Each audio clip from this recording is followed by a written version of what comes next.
Hi, everybody. Welcome back. I'm Abby Haggard with my hair standing straight up or down, depending on its mood. So, how are we all doing?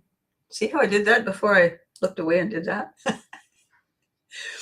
Every so often, I scroll back and I watch some of these videos, and I sit there and I think it takes a special kind of talent to look this new at it after this many decades.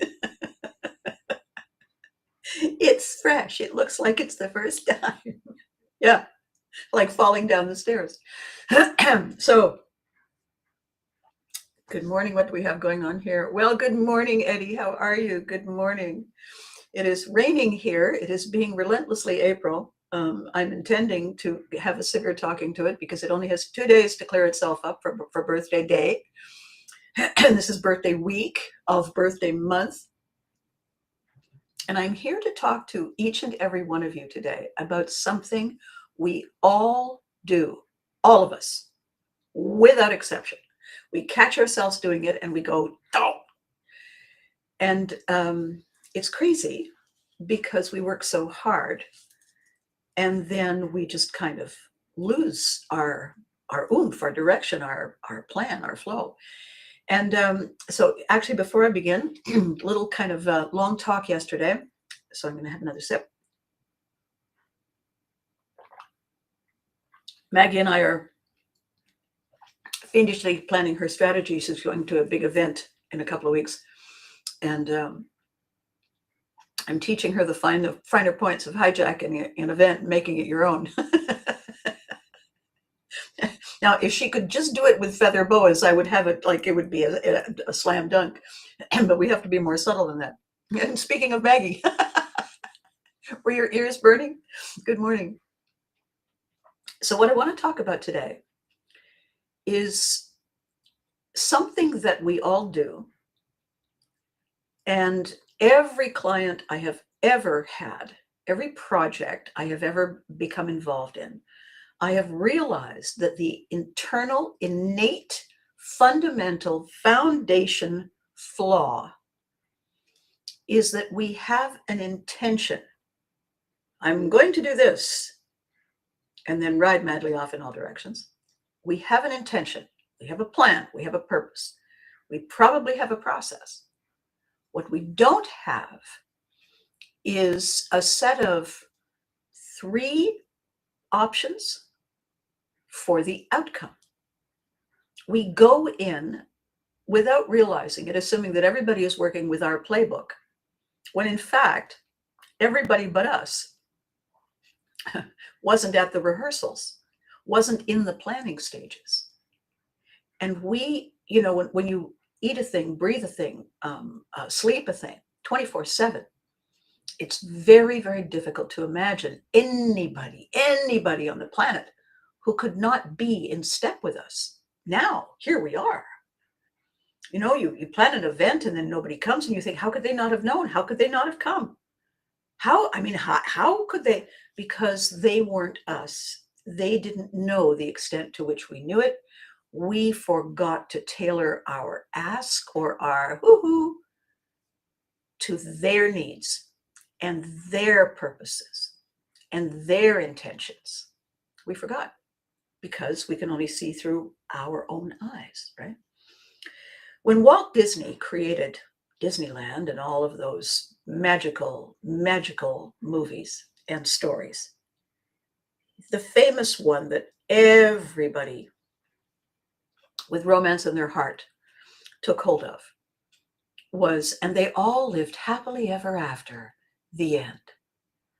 And that comes when the main action is over. When the hero has either befriended or slain the dragon, when the heroine has run off with him or without him, when all of the loose ends in the plot threads have tied off nicely, and there's nothing left to talk about except the sequel, there isn't really a good way. Good morning, Freddie. It's nice to see you. You are you? Maggie? Good. That's the plan. there isn't really a way to end off the story in a way that feels complete without thinking too deeply, other than, and they all lived happily ever after. And see how I drop into that narrator's voice when I do that? That's just automatic because that's a narration. And the thing is, my brain says, after what? After what? They all lived happily after. They all lived happily ever after. After what? Lunch? She marries the Pransome Hints, deliberate, and they ride off into the sunset or sunrise. And then where did they get off the horse? What did they do after they put the horse in the barn? How happily were they when the next morning happened and somebody forgot to buy food? How happily ever after is it when reality sets in? When the story relaunches itself, new chapter. It can't be happily ever after the morning after. The morning after is the new beginning. So the happily ever after is just a kind of a, kiss, ruffle the hair, night, night, sleep tight, see you in the morning. It doesn't give us any instructions. It doesn't give us any behavior to pattern ourselves after. It doesn't teach us how to complete our journey with a goal in mind. The goal was to marry the Pransome Hints. The goal was to marry the magical princess. Okay. And now we reach that goal. The goalposts move. Once you've run the race, you've been the first across the ticker tape. Yay, and the crowds cheer. And you're panting and pounding and trying not to throw up in front of all the cameras. And then you walk over to the winner's circle, or you ride over to the winner's circle, and they hand you the trophy. What do you do then? You go to the changing room, you have a shower, put on your clothes, you're breathing hard, you've got a muscle cramp in one leg. You go out and meet your family and your friends and your fans. And you get your picture taken for the sponsors. And then what happens? You see what I'm saying? Every outcome is temporary. Every outcome is not an end game. Every outcome is a goalpost for the next stretch. So here we are, and I think that this is the perfect metaphor. I celebrate Birthday Month as a way to establish, to reflect, to think about the things I had on my to-do, my wish, my, oh dear God, I hope not list. And to see how well I've done, how well I'm doing, because it's not over. This month is the culmination of the previous 12 and the beginning of this current 12. It has two functions, like Maggie and I were talking about. When you go to an event, you go wearing more than one hat. And you have to decide which hats are the best suited for the event and for the people who are going to meet you for the first time. And so you plan all these things so that you're not confused about your outcomes. The outcome, get in the boat. Are you in the boat? Yes. Do you want this? Yes. That's not the end of the story. That's the beginning of the story. Are you left or right-handed? Which side of the boat then? Are you near or far-sighted? If you're far-sighted, I think we want you scouting ahead. If you're nearsighted, we probably just want you steering if you've got good shoulders. We fit the task to suit your strengths. We work with you to shine.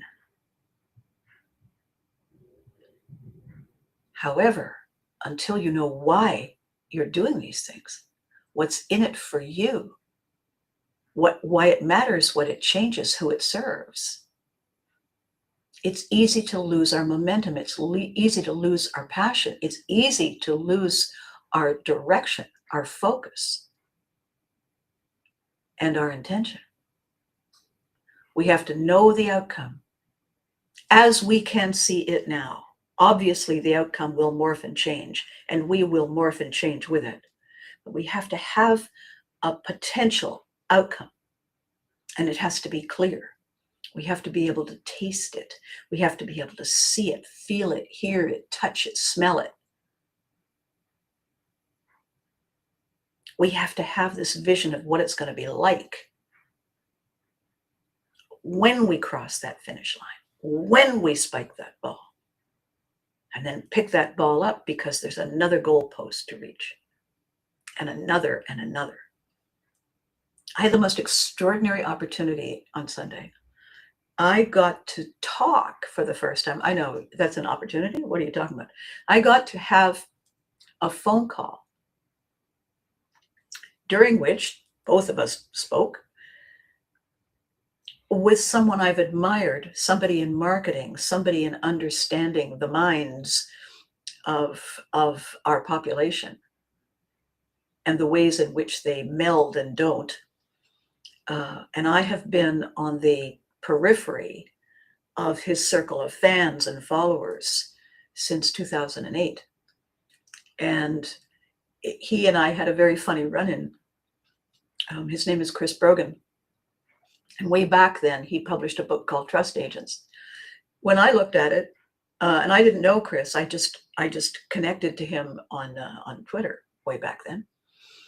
Because somebody very wise said, there are certain people you need to know, you need to follow, you need to understand what they know so that you can leverage that knowledge and leapfrog your way into the world today. And I did. And so when I saw the title of his new book, and it was a New York Times bestseller, and it was highly popular and highly praised, and rightly so, I wrote him a note, and I said, oh, well, happy birthday, Freddie, to your cousin. How nice. Kim, good morning, beautiful. So I said to Chris Brogan at the time in a Twitter, I said, trust agents, are you out of your mind? Did you bump your head this morning? And the reply I got back, I've never forgotten clearly, was not a verb.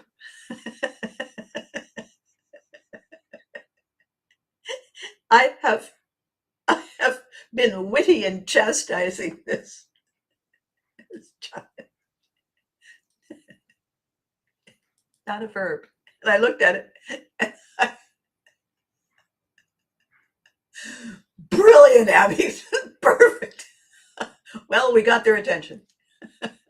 Rule number 1 in marketing, get their attention. Rule number 2, make them glad they came. It took me all these years to have the conversation on Sunday to hopefully undo the worst of it and give him the opportunity to be glad he came. Anyway, we had an amazing conversation, and he is a kind and generous and curious and funny and just brilliant, insightful human being. And so I got to meet a hero of mine. And he said, and so I'm honored that you outreached. What is the purpose of the call? And I kind of danced around it and dazzled around it. And then I finally got to him. I said, I want this. And he said, oh, really? Well, isn't that an interesting idea? And the thing is, he didn't hang up. Like I didn't suddenly have nothing going on the phone. He hemmed and hawed and he thought about it. He said, you know what? I got an idea. And then we talked about that some more. And when the call was over, I hung up. I thought, I don't know what I just did. I don't know what he just did. I don't know what just happened, but I have a feeling it's brilliant. I'll just go stand over here so I don't break anything. And this is what outcomes create for us. Outcomes. That was a long time coming. 2009, 2026. That was a long time coming. The outcome, and he has a newsletter, which I subscribe to. And so I've been in touch with him and his business partner for over the years, and, a few little texty things back, but nothing substantive. But Sunday, wow. So what that outcome was a coming full circle from 17 years ago.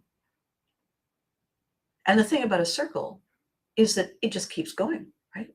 There isn't a point final in a circle. It's continuous. And when I said, this is what I want, and he said, I have an idea. What happened in those 2 sentences was the beginning of a new cycle of the circle. Ironically, it's his birthday month too. Go figure. So what I wanted to say today, what I am saying today, is this. We have an intention. We pull everything together, all the bits and pieces, in order to make the intention real. And as we are madly tap dancing our way through the realization of our intention, we have both eyes fully on the ball, on the moment, on the process, on the creation and the culmination. It's normal. What we don't know, because we're not taught, is that at all times, we must always keep one eye on the road ahead. When we're driving, we have mirrors. We have a mirror here and a mirror here and a mirror here. And the mirror here allows us to look that way. We have a big window here. Window, mirrors. And the object of this exercise is to be able to briefly look in all the directions, even though that's not where we're going. That's where we're going.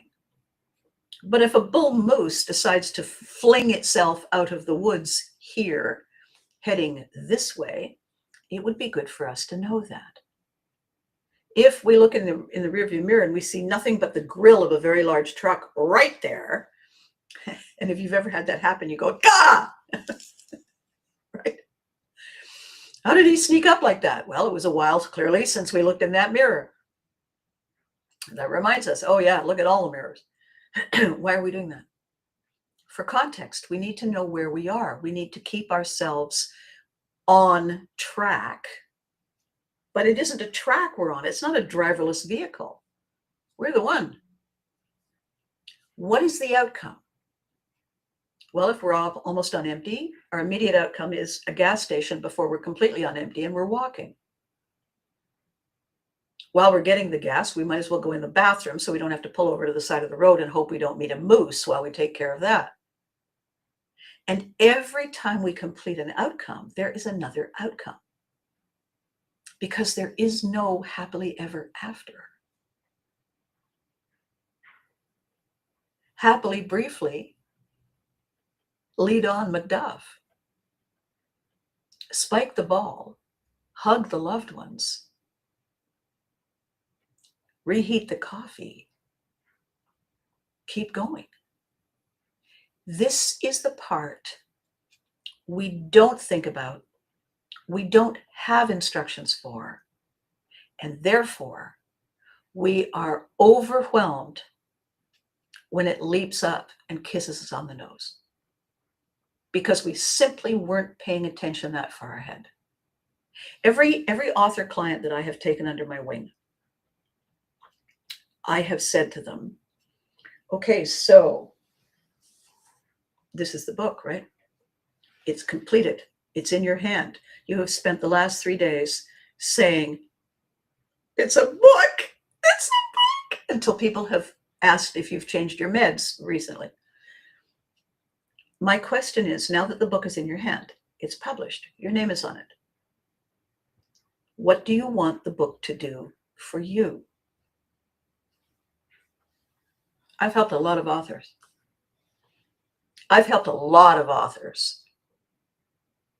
Over 70 authors in a 10-year period.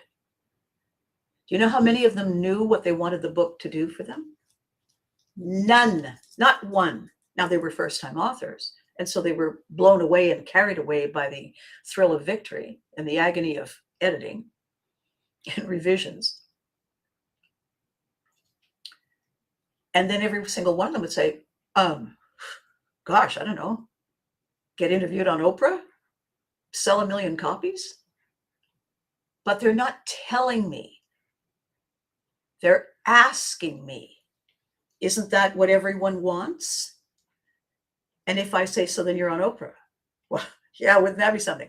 What do you want that to do for you? Sell 1 million copies. Okay. And when you sold 1 million copies, what do you want that to do for you? And they have no idea, because it hasn't occurred to them that once we reach a goal, we're different. The person we were, focused on the goal, reaching the goal, has become the person who reached the goal. In that moment with the book in your hand, you're not working on a book. You're a published author. Now what? Published author, happily ever after? What are you going to do tomorrow morning at 10 o'clock? What are you going to do Thursday afternoon at 3? Sign books? So then do you have somebody booking you the book signings? Have you got something to wear? Maggie and I worked on every possible thing I could think of to ready someone who is going to go into a major conference for a completely different reason this time. Never done this before. Been to many conferences, but never with this additional intention. So we discussed all the things that we are capable of setting in motion, preparing, having under one arm, on the off chance that the opportunity presents itself. And then we get to say, oh yes, please allow me. And everybody says, wow, that's somebody planning. Wow, she's good. You do that so that people are impressed with one thing, they immediately assign your capability to everything else. Well, if she's good at that, she must be good at everything. Let's have her in for a meeting. So if we don't know what we want, and we don't know where we want to receive it, how on earth are we supposed to get there? How on earth are we supposed to ask for it? How on earth are we supposed to focus on it if we don't know what it is? If we stopped planning after that immediate goal? I'm going to touch on something that is, it's happened to all of us. And it's happening in this moment with a couple of people who are very dear to me. At some point in our lives, every one of us experiences a traumatic event.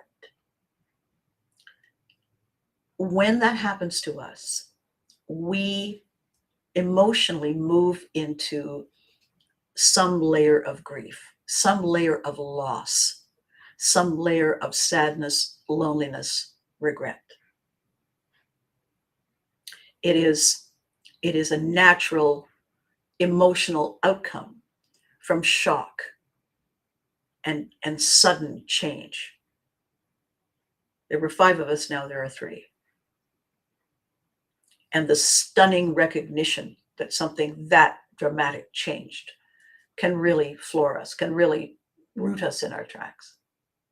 All of us have been through it. So what I want to talk about is that the vessel we are in, the journey we are on from the moment of that trauma, is the journey called grief. We are in the vessel called grief. And we didn't have a map. In the far reaches of our mind, we're all mortal. Something is going to happen. If we've invented stuff is probably imperfect, just as we are. Something can go off the rails. Something sad, difficult, surprising, horrifying can happen. We know this kind of there. We aren't ready for it happening to us, even though we know it can, but we don't dwell on it. If we were to dwell on it, we would just live our whole lives under the bed, right? So when it does happen and it does come, and we recognize where we are, I work with people who are developing with science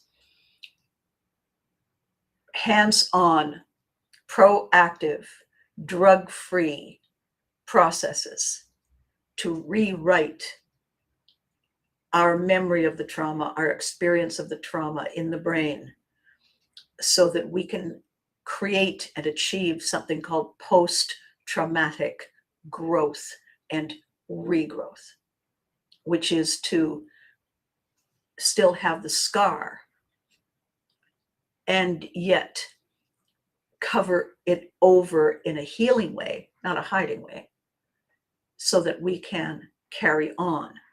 The scar is with us, it's part of our tapestry, but it is no longer the block in the middle of our road. It is something that we learn to carry, we learn to repattern our brain so that we're not triggered the same way. And the same is true for grief. And it starts like this. Grief is a vessel. It can be considered a journey. More accurately, it is the vessel we ride in. It is taking us through each day and night. That's why I think of it more as a vessel than the journey, because our journey continues. And now we are traversing our journey in a different way. We are riding in grief.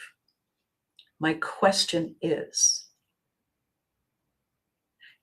and when we reach our destination,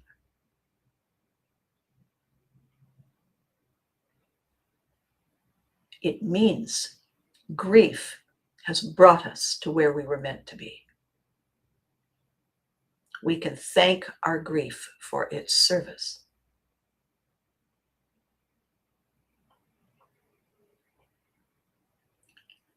When we're ready to be the new version of thee and me. It's a vessel. It is terrible and beautiful and comforting and frightening all at once. But we don't live on the vessel forever.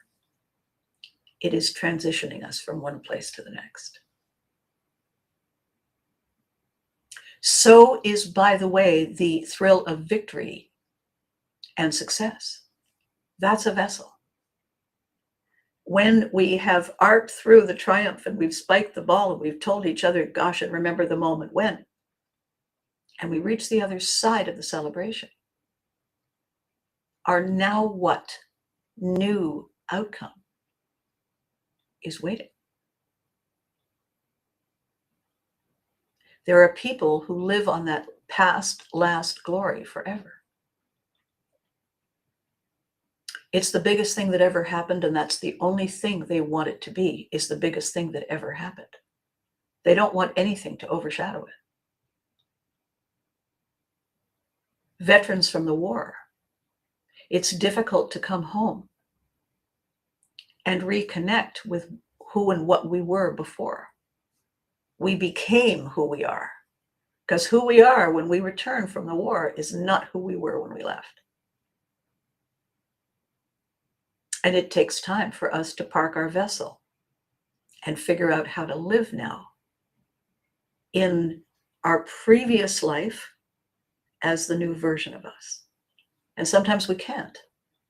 Sometimes it simply doesn't fit. We've outgrown it, or it has outgrown us, or it has simply diverged on another path.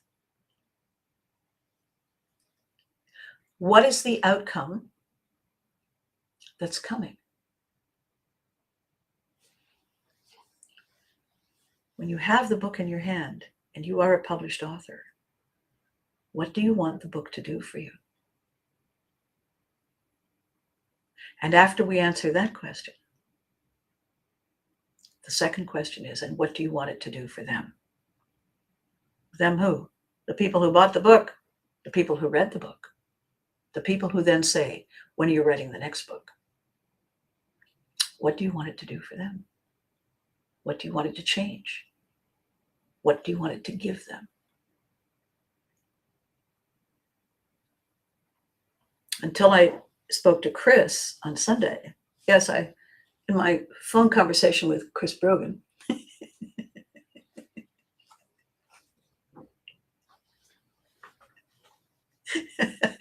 fingers and toes, he's saying yes in my conversation with Mom or the Care Bears or Abby. Hopefully, not that woman is crazy. I don't want that. After that conversation, I sat there and I said, well, alrighty then. I don't know what to do now. I may need a moment because that went gooder than I thought it would. That's amazing. If Freddie says, I'd want it to generate revenue. Yes, exactly. You'd want it to generate revenue. And then what? After it generates revenue, what is the outcome of the revenue? What is the next step on the journey is the point, right? What are we doing next? We're only as good as our last show. We're only as full as our last meal. So happily ever after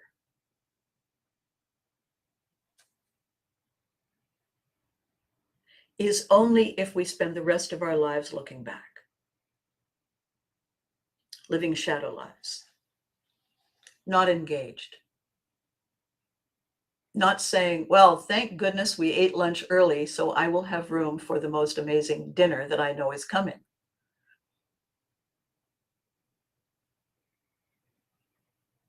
When I was talking to Chris on the weekend, and I said, so birthday month, and he said, absolutely.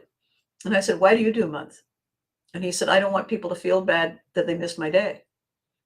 And he said, what about you? And I said, well, I consider it, it's a 30-day experience, right? 29 days of training for the big gift. He said, okay, I like yours better. I said, have at her. What are we doing it for? Why did we join the football team? Why did we join figure skating? Why did we think we could do something with ballet?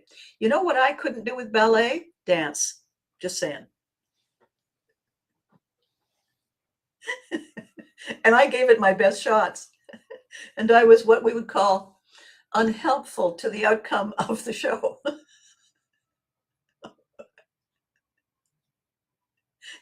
No, Abby, we're all turning the other left. The teacher says as I've gone ferk into the person. More than once. What? Oh, sorry. Ow. What is it that we want? When the Vikings got in the boat and said, this is not going well, let's go someplace else and see if it'll go better. So they got in the boats and they all sailed away because there was a stone killer trying to take all their land and their lives if they insisted on staying and getting in the way. And they all said, check, please, and began rowing. At some point, when there was nothing else to talk about, because we're kind of done with talking about whatever that was, somebody was going to say, so any idea where we're going? I mean, we got time to discuss it. And somebody else must have said, what are we going to do when we get there? Well, of course, it depends on where it is and what it is. I mean, it could be a resort. On the other hand, it could be Newfoundland. And the Skraelings might not like us. Skraelings was the Norse Viking word for the inhabitants of Newfoundland back in whenever it was. And Skraeling, apparently, the translation of that is the irritating ones, because they were glad to see the Vikings and made their emotions and their feelings about it very clear. So the Vikings said, all right, fine, check, please, we're gone. Why are we going? I've had a lot of people, I've said, so what prompted you to come to the show? And I've had people say, well, it was raining outside and the ticket box box office was still open. Okay. Or, well, our plans fell through and we thought, well, I guess we could go and do this. Hey, thanks. But they're telling you the truth. They didn't have a plan. And they looked at the opportunity and said, does that look like a plan? Good, let's do that, because we don't have a plan. And then they just kind of come along and they hope it's going to work out. It doesn't occur to them that they're part of the reason it will work out. Doesn't occur to them that happy hour isn't a thing that happens on its own and we are the spectators. We are the ingredients of the happiness of that time frame called hour.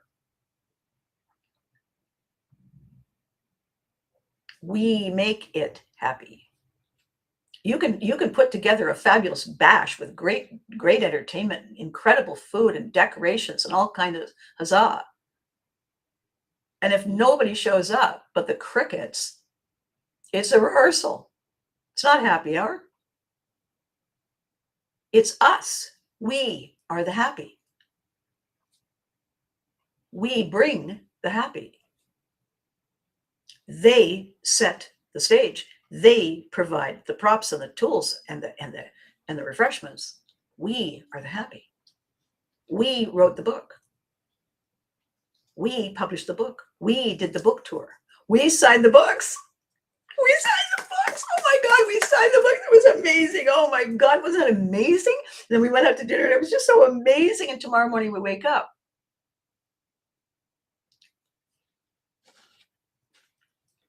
And look around and say, well, that was amazing. And the little voice in our head says, now what? Because we have reached the other side of the goal. And ahead of us is infinite possibility.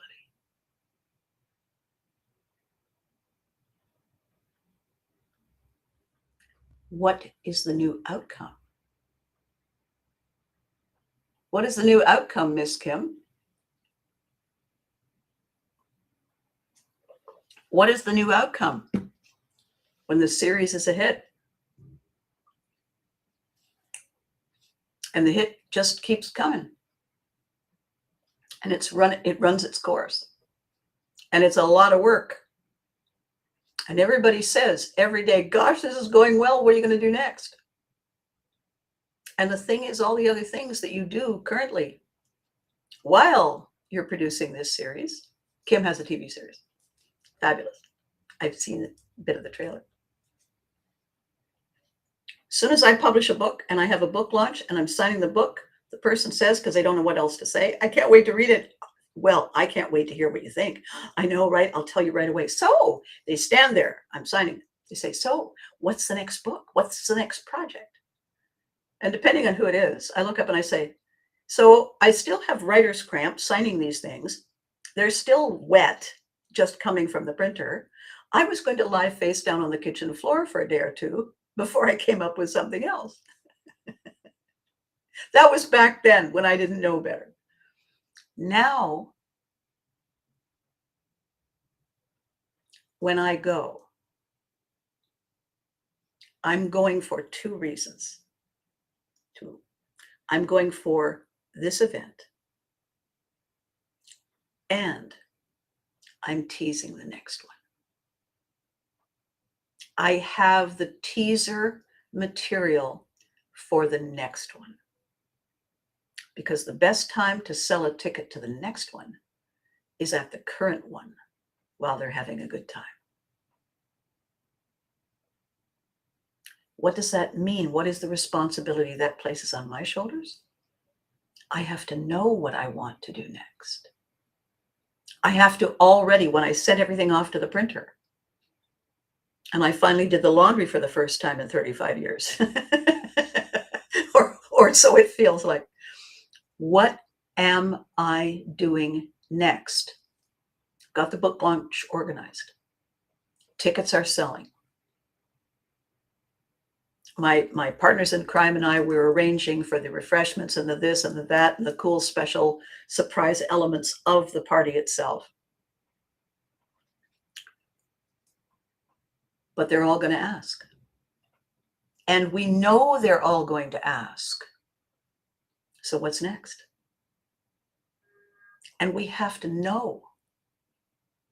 We have to know exactly why we want it. How. Every time I do that, I sound like Catherine O'Hara from Schitt's Creek, right? How? We have to know how we want to leverage this to build a layered momentum for the next. We don't want to start back at zero. If we end on a high note, we want to start the next one on that high note so that our outcome is even higher. We want to build those steps, right?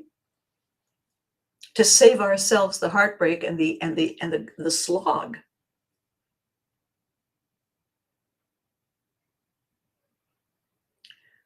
So when we see the goal and we kick in for that final sprint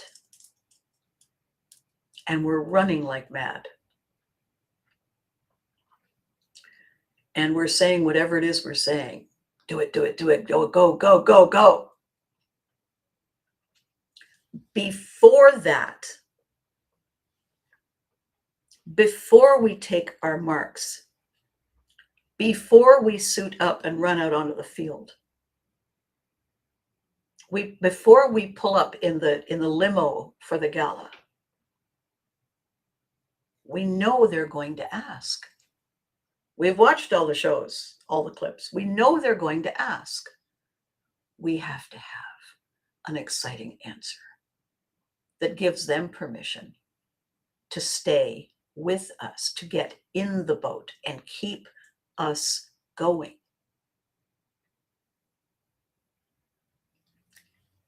Intention, purpose, passion, focus, yes, yes, yes, intention, dream, blah, blah, blah, yes, yes, yes, yes, yes, yes, practice, practice, yes, yes, yes, outcome, outcome, outcome. Where do you want it to take you? What do you want it to change? How you want it to matter to people who really, really are enjoying you and want to feel the same. What is the outcome? Without an outcome, we're in the boat and we're rowing.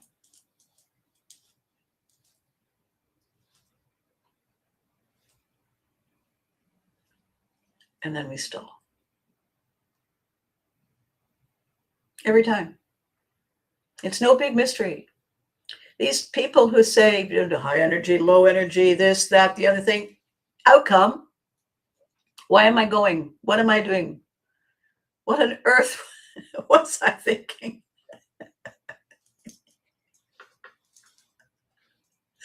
I knew this sounded like a good idea. What was I thinking?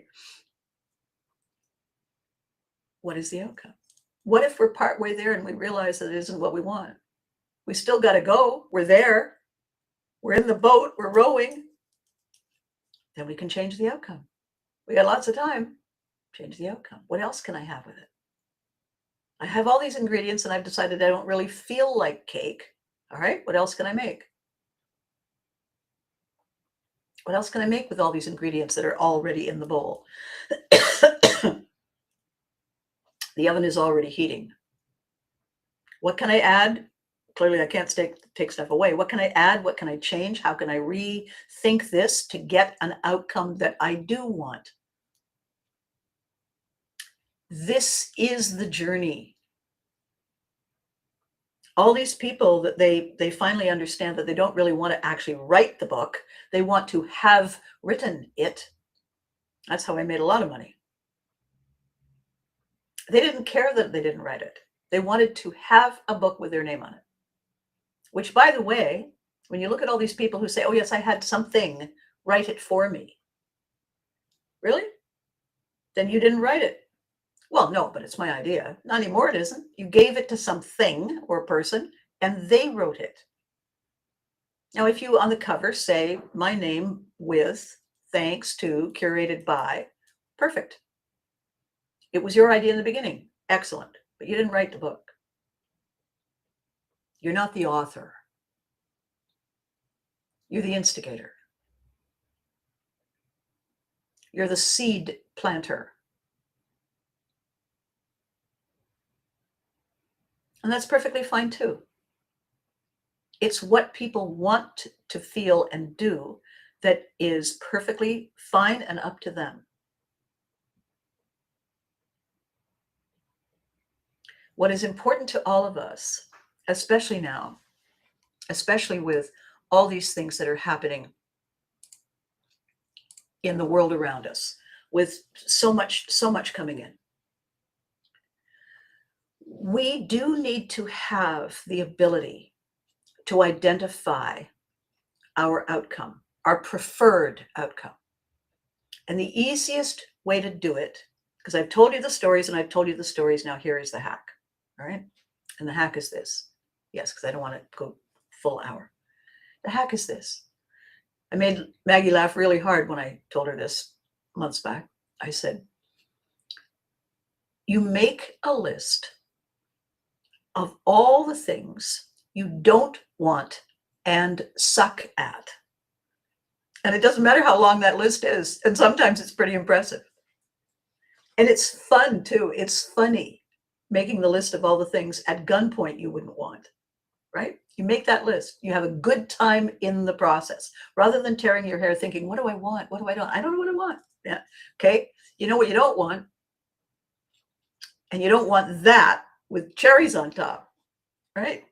And you can have a hell of a good time making that not list. You know what you have at the end of the day after you've written that list of all the things you don't want? You know what you do want. It just pops out of your head. And it says, hi. And you say, oh, look, there it is. And the longer you look at it, the more you know it's true. I write books. I do shows. I create training programs and reset opportunities. And I entertain. What is my outcome? People are glad they came. I am glad they came. I want them to do it again. I want to connect. I want to engage. I want to assist. Hug. Transform. That's my outcome. And I want to have the best time ever while I'm doing it. So I have worked for 7 years on the concept of pivotry in motion, which is our capacity, our ability to turn our head and say, that's the direction. Thank you. I'm going this way. Our capacity, bigger and greater and more essential than the actual pivot itself, is our capacity to choose to pivot. The choice, the decision is pivotry. It's our dance. It's our art form. I've been working on it since COVID. And I realized as I began to work on it that every book I've ever written, every class I've ever taught, every curriculum I've ever written has all been about that. Now What Strategies, which was the company I formed way back, is Pivotry in Motion. My ancestors were Vikings. Our greatest superpowers were navigating, storytelling, and fishing. And I still do that today. Those are my skills and my tools and my superpowers to reinvent the decisions I'm making and the direction I'm going and the outcomes I'm claiming along the way. I've had a long time to think about it. It's just coming into your head now. You have some catching up to do, and you don't have to hurry. You just do it every day.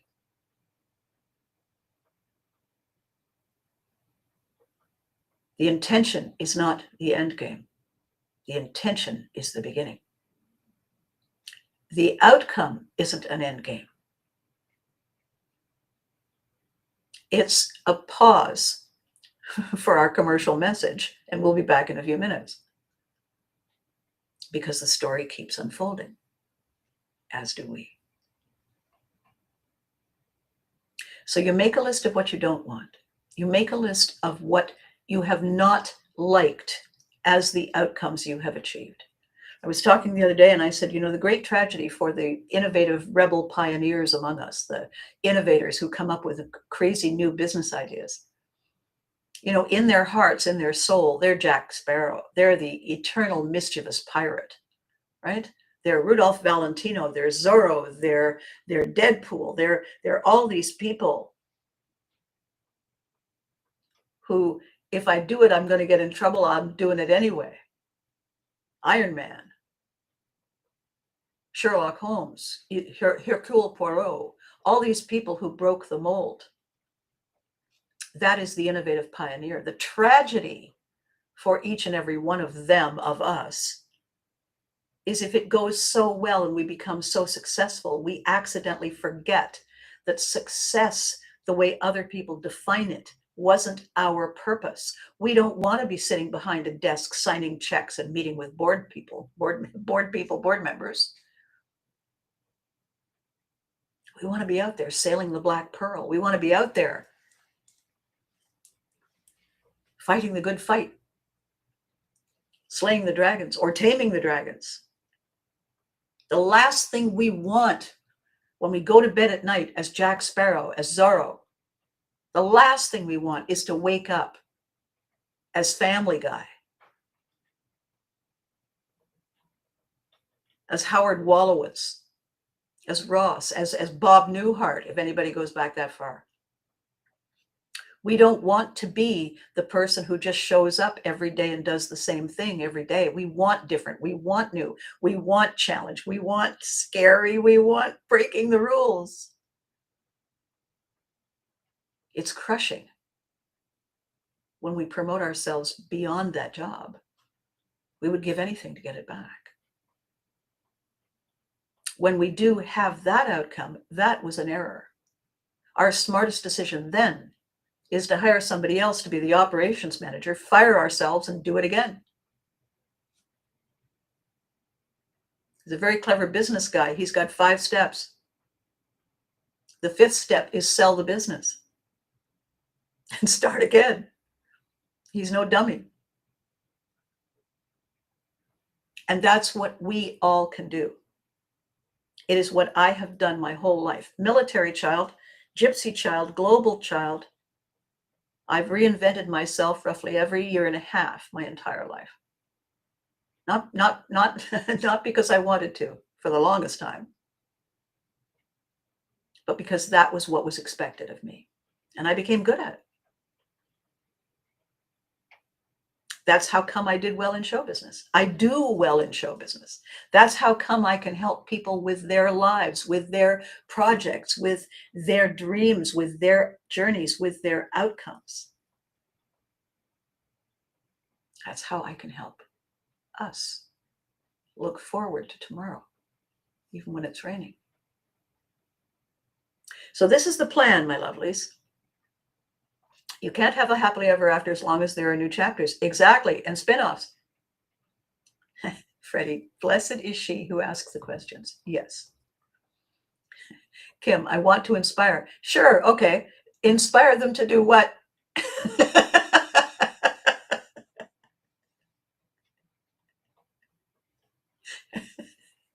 When they're all going, yay, yay what?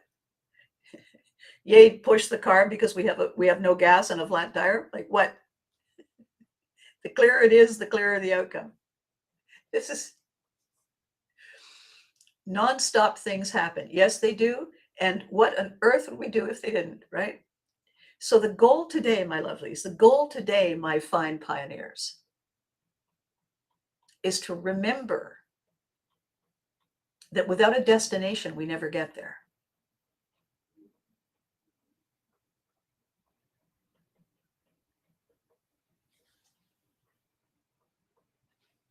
Without a destination, we never get there. And without a fresh destination, all we do is live our memories in rerun. And there's only so many times you can watch something in rerun. After a while, you say, I think I don't need to see that again for a while. My mother started making peanut butter sandwiches for me to take to lunch in school. And I don't remember what the trigger of it was, but she was an insomniac. And so she would wake up in the night, and she would paint, and she would make my lunch. And one day I came home, and it felt as though I had had peanut butter sandwiches for about 11 years. And I said, Mom, could I maybe not have peanut butter sandwiches for a while? And she said, well, I thought you liked them, dear. I said, I did for the first 100 years. She said, there's no need. And I said, no, I'm sorry. Could I please have something else? Could we rotate it? And she said, well, all you had to do was say so. I said, I know. Well, fine then. So I don't know what I'm going to do with your peanut butter sandwich for tomorrow. I said, well, we'll save it until the day after, and I can have something else. Well, the bread will be stale. And I said, you know what? I'll muscle through. Because if I'd tried to eat one more peanut butter sandwich, I wouldn't have made it through the rest of the day. I was done. And we don't ever want our lives to feel that way. We want our lives to feel awesome. Awesome when we go to bed, awesome when we wake up. Even when it's hard. Even when something is really hard. Even in grief. Even in trauma. And it's hard. The thing is, we are here. We are still here. We are walking here. And this moment we are going through is giving us the opportunity to realize what we are made of. And that's pretty incredible. So, all right, the next time I see you on Thursday, my birthday this year falls on Thursday. Well, of course it does. Hammers for everyone. Be good to you. Think about your outcomes. Remember to hug your loved ones. You deserve it. They deserve it. We all deserve it. And after that, what's next? Now what? Thank you for watching. Thank you for making this possible. This is ABCAST 453. It's very exciting. And I will catch you